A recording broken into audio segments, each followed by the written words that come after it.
அனைவருக்கும் எனது பணிவான வணக்கம். இன்னும் ஒரு சில தினங்களில் செவ்வாய் பெயர்ச்சி பலன்களை பற்றி மிக துல்லியமாக பார்க்க இருக்கிறோம். எப்படின்னு கேட்டிங்கன்னா, இந்த 4 மாத காலங்களாக செவ்வாய் பகவான் இந்த கடகராசியில் நீச்சம் பெற்று சஞ்சாரம் பண்ணிட்டு இருந்தார்.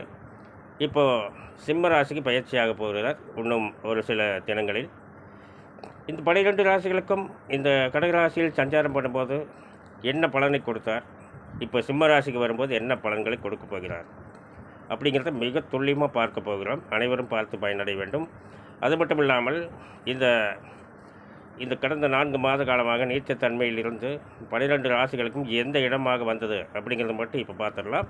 மிக விரிவாக துல்லியமாக இன்னும் ஒரு சில தினங்களில் பார்க்க போகிறோம். இந்த மேச ராசிக்கு பார்த்திங்கன்னா, முதல் ராசிக்கு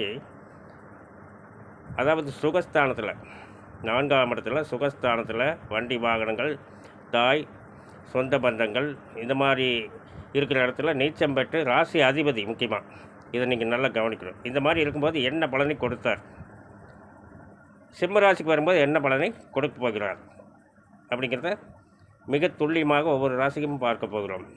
இப்போ ரிஷப ராசிக்கு எடுத்துக்கிட்டிங்கன்னா 3ஆம் இடத்துல சஞ்சாரம் பண்ணி கொண்டிருந்தார், என்ன பலனை கொடுத்தார். சிம்ம ராசிக்கு வரும்போது என்ன பலன்களை கொடுக்க போகிறார். மிதுன ராசிக்கு பார்த்திங்கன்னா, தனம், குடும்பம், கல்வி ஸ்தானத்தில் சஞ்சாரம் பண்ணிக்கிட்டு இருந்தார் நீச்சத்தன்மையில்.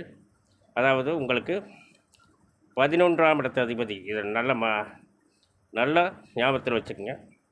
அப்போ என்ன செஞ்சார் இந்த 4 மாத காலத்தில், சிம்ம ராசிக்கு வரும்போது என்ன செய்ய போகிறார் அப்படிங்கிறத பார்க்கலாம். அடுத்தது கடகராசி. உங்களுடைய ஜென்ம ராசியிலேயே 10ஆம் இடத்து அதிபதி, ஜீவனஸ்தானாதிபதி நீச்சம் பட்டு சஞ்சாரம் பண்ணிட்டு இருந்தார். என்ன பலனை கொடுத்தார், இப்போ சிம்ம ராசிக்கு போகும்போது என்ன பலனை கொடுக்க போகிறார் அப்படிங்கிறத பார்க்கலாம். சிம்ம ராசிக்கு பார்த்திங்கன்னா 12ஆம் இடத்துல சஞ்சாரம் பண்ணிட்டு இருந்தார், அயன சயன ஸ்தானத்தில்.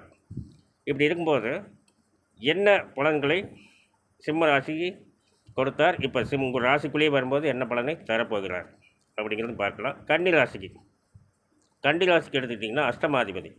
இப்போது அஷ்டமாதிபதி லாபஸ்தானத்தில் வந்து நீச்சம் பெற்று சஞ்சாரம் பண்ணி கொண்டிருந்தால் என்ன பலனை கொடுத்திருப்பார்.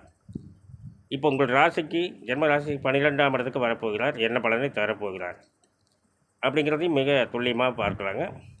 இந்த துலாம் ராசிக்கு பார்த்திங்கன்னா 10ஆம் இடத்துல சஞ்சாரம் பண்ணிட்டு இருந்தார். அதாவது 2 7 கூடிய அதிபதி செவ்வாய் பகவான் 10ஆம் இடத்தில் நீச்சம் பெற்று சஞ்சாரம் பண்ணிட்டு இருந்தார். என்ன பலனை கொடுத்தார், இப்போ சிம்ம ராசிக்கு வரும்போது என்ன பலன்களை தரப்போகிறார் அப்படிங்கிறது பார்க்கலாம். விருச்சிக ராசிக்கு உங்களுடைய ராசி அதிபதி, உங்கள் ஜென்ம ராசிக்கு 6ஆம் இடத்து அதிபதி, உங்கள் ஜென்ம ராசி அதிபதி.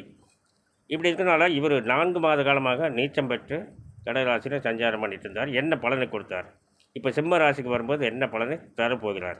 அடுத்தது தனுசு ராசிக்கு பார்த்திங்கன்னா 8ஆம் இடத்தில் நீச்சம் பெற்று சஞ்சாரம் பண்ணிட்டு இருந்தார். யோகாதிபதி, உங்களுடைய யோகாதிபதி செவ்வாய் பகவான், அவரே விரயஸ்தானத்துக்கும் அதிபதி. 2 காரகத்துவமும் இருக்கிறதுனால முதல் காரகத்துவம் யோகாதிபதி அஷ்டமஸ்தானத்தில் நீச்சம் பெற்று சஞ்சாரம் பண்ணிட்டு இருந்தார். என்ன பலனை கொடுத்தார், இப்போ சிம்ம ராசிக்கு வரும்போது என்ன பலனை தரப்போகிறார் அப்படின்னு பார்க்கலாம். மகர ராசிக்கு பார்த்திங்கன்னா இந்த 4 மாத காலமாக 7ஆம் இடத்துல சஞ்சாரம் பண்ணிட்டு இருந்தார். அதாவது மகர ராசிக்கு சுகஸ்தானத்துக்கு அதிபதி. இது இன்னொன்று பார்த்தோம்னா லாபஸ்தானத்துக்கும் அதிபதி. இவர் நீச்சம் பற்றி அமைஞ்சிருந்தால் தொழில் எப்படி இருந்திருக்கும், எந்த மாதிரி பலனை கொடுத்தார், இப்போ சிம்ம ராசிக்கு வரும்போது என்ன மாதிரி பலன்களை தரப்போகிறார் அப்படிங்கிறத பார்த்துடலாம். இப்போ கும்பராசிக்கு பார்த்திங்கன்னா, உங்கள் ஜென்ம ராசிக்கு 3ஆம் இடத்து அதிபதி, முயற்சி ஸ்தானாதிபதி 6ஆம் இடத்தில் சத்துரு ஸ்தானத்தில் நீச்சம் பெற்று 4 மாதம் சஞ்சாரம் பண்ணார். என்ன பலனை கொடுத்திருப்பார், இப்போ சிம்ம ராசிக்கு வரப்போகிறார் இன்னும் ஒரு சில தினங்களில். சிம்ம ராசிக்கு வந்தால் என்ன பலனை கொடுக்க போகிறார் அப்படிங்கிறத பார்க்கலாம். அடுத்து பார்த்திங்கன்னா மீன ராசிக்கு தனம், குடும்பம், கல்வி, செல்வாக்கு ஸ்தானத்துக்கு அதிபதியாகிய செவ்வாய் பகவான் 5இல், அதாவது திரிகோணமாக இருக்கட்டும், 1 5 9 திரிகோணமாக இருக்கட்டும், 1 4 7 10 கேந்திரமாக இருக்கட்டும், எதுவாக இருந்தாலும் நீச்சம் தானே அப்படிங்கிறத என்ன பண்ணியிருப்பார். அதாவது திரிகோணத்தில் ஒரு கிரகம் நீச்சம் அடைஞ்சால் யோகம்னு சொல்லுவாங்க, நானே சொல்லியிருக்கிறேன். இருந்தாலும் இந்த 4 மாத காலமாக மீனராசி அன்பர்களுக்கு என்ன பலனை கொடுத்தார், இப்போ சிம்ம ராசிக்கு வருகிறார், சிம்ம ராசிக்கு வந்தவுடன் என்ன பலனை கொடுக்க போகிறார் என்பதை மிக துல்லியமாக பார்க்க இருக்கிறோம். இந்த வீடியோவை பார்த்தீங்கன்னா எந்த ஒரு பதிவுமே கடைசி வரைக்கும் பார்க்கணும். இப்போ நான் பேசுனது ஒரு 5 நிமிஷம் கூட இருக்காது. சரி 2 நிமிஷம் வச்சுக்கங்க.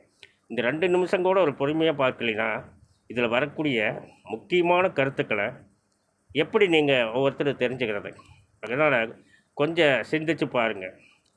சிந்திச்சு பாருங்கள், உங்களுடைய வாழ்க்கை வரலாறுகளை 4 மாத காலமாக 12 ராசி அன்பர்களுக்கும் எப்படி இருந்தது, இப்போ வரக்கூடிய சிம்ம ராசிக்கு பயிற்சி ஆகிறார், அதுக்கப்புறம் எப்படி இருக்க போகிறது அப்படிங்கிறத கிட்டத்தட்ட ஒரு அரை மணி நேரம் இல்லை 1/4 மணி நேரம் குறைஞ்சது மிக தெளிவாக பதிவு செய்யலாம் அப்படின்ட்டு இருக்கிறோம்.